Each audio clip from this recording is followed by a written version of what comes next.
Hey to all my UXers out there, it's Lind and I am checking back in with you guys to quickly go over 5 of my current favorite UX UI design tools. So whether it's for design, research, prototyping, these are the 5 things that are in my current rotation that I use really often and that I really enjoy using.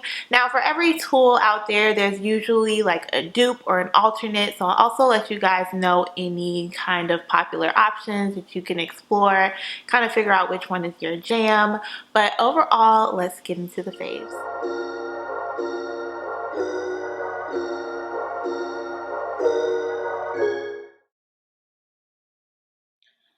So the first tool that I know and love, and this is actually an everyday tool for me as a UX UI or product designer, is Figma.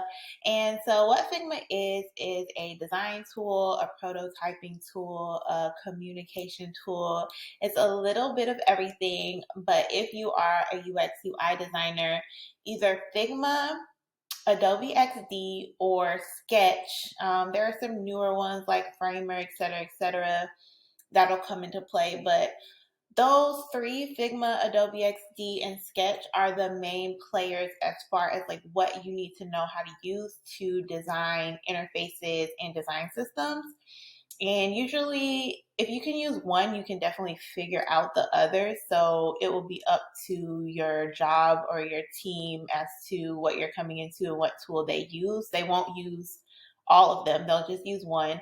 But I feel like Figma is becoming the most popular, especially among like new startups and new teams are definitely choosing Figma. So, and it's free.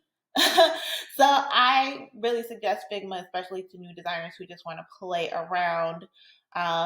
So this is an example of a mock project. I'm trying not to show any of my projects in progress, NDAs, none of that. So this is a mock project that I got from the Figma community, and just wanted to show you guys kind of what a look inside Figma is. So this is where you will design your pages. Everything, of course, is editable. You have your different layers. You have things like that. You can, start to build out components. You can do this on different pages. You can start to build out your design system, your colors, your typography. It's just a great tool for a little bit of everything, but again, in general, this is where I build out all web screens, all iOS app screens. They have, frames already put into place. So if I wanted to, do an iPhone frame, uh, Google, Android, tablets, all these different frames, they have those for me to start working from. So it's just an amazing tool. There are a million tutorials. You almost have to know exactly what you're trying to do, whether you're just trying to get started, whether you want to work through an app. But the great thing is you can literally go into Figma community. So it has different types of files, either FigJam, which is like a whiteboarding style tool that Figma introduced, or actual Figma files, and you can begin to just kind of play around. You can duplicate any of these apps or kits, duplicate it into your own space, and then you can edit them, play around with them, work with them. I really suggest that when you're starting out. You could create a brand and then like integrate the colors and typography into a screen that's already built out, those kind of things, just to play around and practice. And I think that's like super helpful when you're just getting started. So again, you can search the Figma community for these. You can search individual sites for like free Figma templates, and you can play around that way. And like I said, there are a million tutorials on YouTube already, and I might do a few for fun, but I'm just doing like a quick overview of the tools that I use. So Figma is number one for sure. So my second tool that I really love to use is Miro, and this is before FigJam really came out with its whiteboarding tools and templates and things like that. So Miro is what I use, and it's definitely like a collaborative whiteboard. Nobody's in the office anymore, so nobody's in the conference room putting together sticky notes, doing any of that anymore. So this is just kind of a way to do that digitally. And honestly, I use it a lot just for personal whiteboarding. This is like my personal sticky notes. So when you come to create boards, you'll have all of these kind of templates and examples already here for you.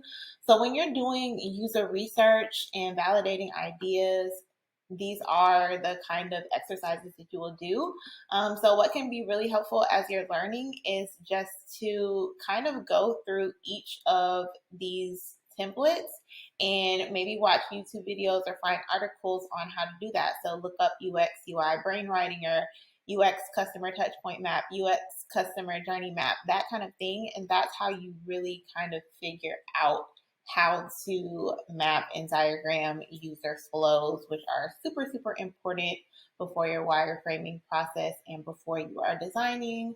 So this is the more UX heavy side of things that are like super important, and you are going to need a space to put all of your research together. So I believe like this is an old project, but this is where I was literally putting together user interviews, like all of the information, which can like be a lot. And again, this is a personal board, so I could kind of have it wonky and have it how I wanted it to be.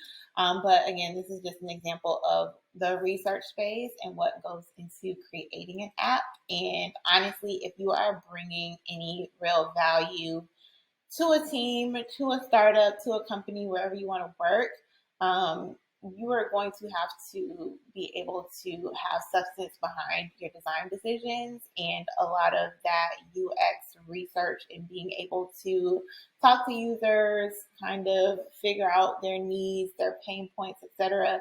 That's going to be what companies find most valuable over just like really pretty design.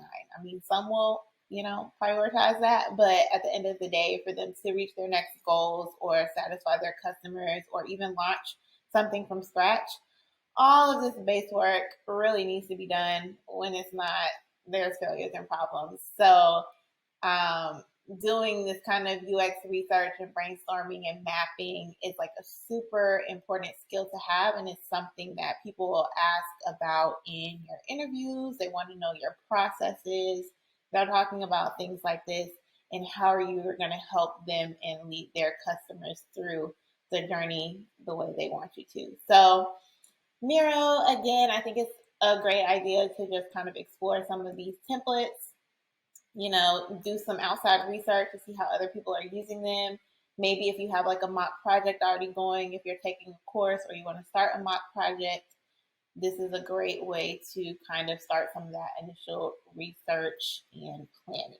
So there you have it. So this is totally random, but these are the kinds of gems you get when you watch my shit. So I was like reviewing my first two screen recordings for the first two tools, and I was like, what is this old ass like bookmarks bar that I have here? It's probably like at least 2-3 years old, if not more. But I noticed like this UX course, so I clicked on it and then logged in just free with my Google account, and it's literally like this whole free UX design curriculum. Now, this is probably added when I was just trying to figure out like which program I was going to go through to kind of be able to help designers who are starting with new programs, just the way I can kind of speak on the Udacity course or the Coursera course, the Google UX certificate. So I did those really to help others. And so I probably won't have time to ever go through this one, but I logged in and it's literally like this full curriculum, a free learning path. So I think to access it now, it's literally not up here in like the main menu when you're on Springboard. I did notice that it is kind of, damn, this is a long scroll. I don't like this experience. But to get down here, it should be in the free learning paths. So it's not one of these guaranteed career track boot camps, which I often see a lot from Springboard. They advertise to me a lot because I'm always looking up UX stuff. But I see like it has this whole thing. So this is something, if you guys have been looking for something free to check out, I saw it mentioned like downloading Figma and or Sketch and teaching you that. So it seems like it will be a pretty legit resource. So I'll try to link it in the bio. But yeah, I literally just found this while I was recording and figured I'd share. And now back to your regularly scheduled programming. So the next tool is kind of a two-parter because I genuinely use both, kind of just depending on the project or my mood or something. But so these are the tools that I use for creating user flows or sitemaps. So the main one that I've been using recently is Overflow, and that is just because I am currently working on a project that has existing design screens and I'm just redesigning the flow. So this is a desktop app that integrates really well with Figma. And so what that allows me to do is use the already designed screens and then work them into a flow. So I love it for that. Again, it's a desktop app, so it's, not in the browser like the other one I'm going to show. And this is a paid tool. It only gives you like 2 weeks free, and then you have to switch to a pro plan. So this might be something you use if you're a little bit further out or have projects that specific skill set is, or that specific use case is great for, and great for like collaboration and feedback. But other than that, I want to show you guys Flow Map, which is what I use on a more normal basis as a kind of start from scratch. If you're used to like Lucid Chart, then you will recognize kind of the style of the flows in Flow Map. So these are just a few example demo projects that they have available for you to check out before you choose a project. And so this is just an example of a user flow for changing a profile picture. So it's a whole process. People think, it's just like one click, you change it and confirm, but it really is a whole process with a lot of back end options. You can come across an error, you can go back, you can go forward, you have success, you have the confirmation. So it's a lot of things. And so that is what user flows do. You map out any possible interaction because you have to have a screen for each, just like with sign up, you can't just create the sign up flow. You also have to create like the forgot password flow and how you enter your code that you got emailed and all that kind of stuff. So that's what user flows are really for. They're super helpful in app design. And as you can see here with Flow Map, it's really fun to just like draw these shapes out and create. This one is a little bit more advanced because they've already gone ahead and added like these lo-fi wireframes, added a few icons, done the like success and confirmation colors and error colors. And those are things I always add in too. But it's just like really cool to be able to look at everything before you even get started designing, and that way like how many screens. A lot of times this can be great in further giving a quote for an app. You do the map out phase and you can say, this is how long it's going to take me to do the flows, and then we'll figure out how many screens we're going to need, and that will help me price the next portion of the project. Don't just be guessing how many screens an app or a site is. No, just don't do it. Don't do it. And you can also use this for websites. So I use this a lot for nonprofit projects because they have like big websites with a lot of information, and they need to be able to have their users get to the pages in a way that makes sense. So this is an example of kind of what those end up looking like. This is kind of huge, but again, it just gives you a look at each page. They can explore each way they can get there and all of the portions of those pages. So that's something you can also use this for web. It's not just for app use. And for me, like, it's just like really easy to get the hang of. I think it's super user friendly. So this is something that I definitely recommend if you are practicing creating those user flows. If you don't want to use Miro or FigJam and you just want a tool that's like really specific for this and really made for this, then this is a fun tool to use. So check out Flow Map and also Overflow, but Flow Map if you want the free. For a little while, it's like one project is free. Then it costs. Nothing in life is free, guys. Nothing in this profession is free for long. And we be steady mobbing. Okay, you a goon, but what's a goon to a goblin? Okay. So Marvin is a tool that I use, and I don't know if I would call it a tool, but it's definitely something that I visit a few times a week for inspiration and just some insight on what big apps and other startups are kind of up to when it comes to their screens. So what Marvin is basically a library of different apps and pretty much every screen on that app. So you'll see here it has some big stuff. A lot of people use Acorns for investing, Chipotle app, oh my gosh, Afterpay, shout out to Afterpay. So we have all these apps on here and you can come on here and see their screens. Now, Mama started charging at some point, I don't know, but you can still see pretty much everything for free for the most part. I just feel like I hit a little paywall every once in a while to like become a member. But as you can see, you can check out all of an app's screens, and that is super helpful when you're working on an app. You know, you want some inspiration, so you can come here and you can search by, like I like to search by screens. Obviously, you can do this iOS or Android. You know, I'm an Apple kind of girl. I don't even really try to design for Android. I let the devs change that up. But no, I just typically work on iOS apps. But you can filter by different things here, which is super helpful. So here are like patterns, which are kind of like flows. So it'll have multiple screens. But like if I'm working on a login screen and I just kind of want some inspiration on like what other people are doing. Oh, see, here goes that paywall. But I can really just go into the individual apps and look for the login screens if I want to. You know, certain things will be a little deeper down, and it would be great to just be able to filter it over here and go straight to it and look at all of them from like every app that they have on here, which is now a lot, which is why I understand why they definitely charge for a membership now. But I don't want that to discourage you. Like, you can still definitely look at a lot of things here, and it'll always bring up like the most recent one they have. So next week when I click on launch screen here, it'll have like some different launch screens here from other apps that are like coming to the top as they, you know, add all of them in their latest updates.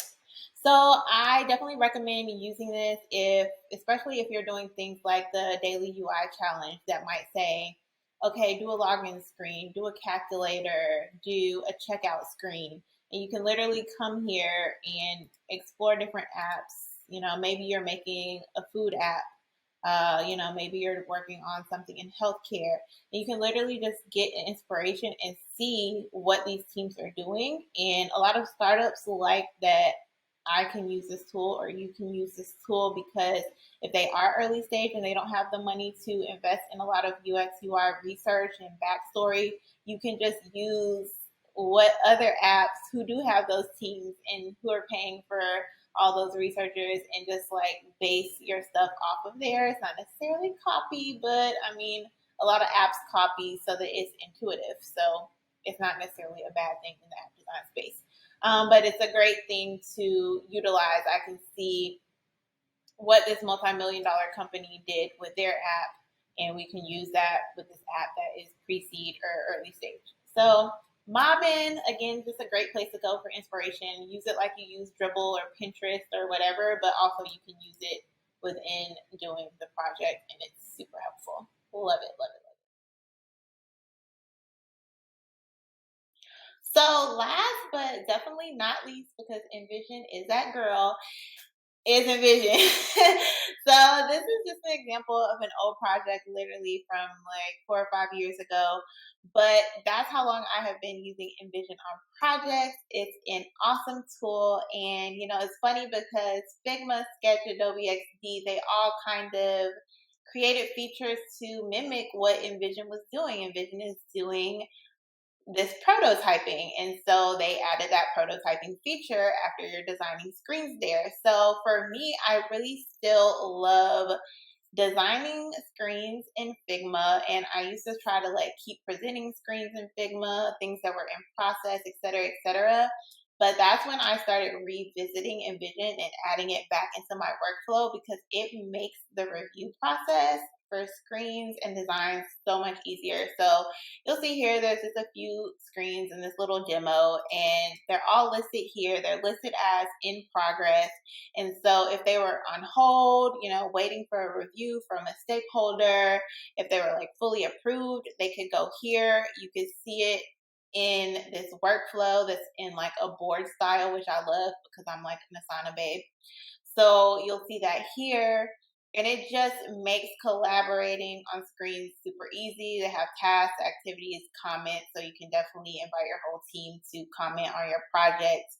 But again, just that ability to know which screens are kind of like approved, on hold, we need to redo that, what's going on.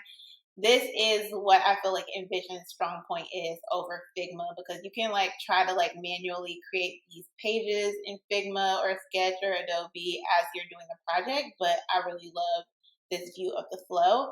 And when I say prototyping, what I mean by prototyping is it brings up this example, this clickable prototype of your screen. So if you haven't got your app developed yet, but you kind of want to show people how it works and how you can move through it, you can use a prototype like this, and you'll go to the hot spots, you'll set it up, and it'll click through the screens in this way. So that's what we mean by prototyping, if you ever hear me say it. And this is still what I think Envision is super strong with. And also as well, Envision's team is really good at being just like at the forefront of everything when it comes to this design shit. So definitely check out their blog and community resources. They have a few free UI kits that are compatible with different tools. I think it says just Sketch, but you can literally still upload it into Figma, and you can play around with those just like you can things from the Figma community as well. So Envision as my last one. My 5 current faves. I hope you found something that you're interested in looking more in depth into. If there's anything that I can go over, such as some Figma tutorials, which I'm sure will come, or going over how I use Marvin more in depth, or anything that you see, let me know on Twitter, in the comments, Instagram, DMs. Any way you want to communicate with me, let me know, and I look forward to putting out more helpful, hopefully, content for you guys. Till next time.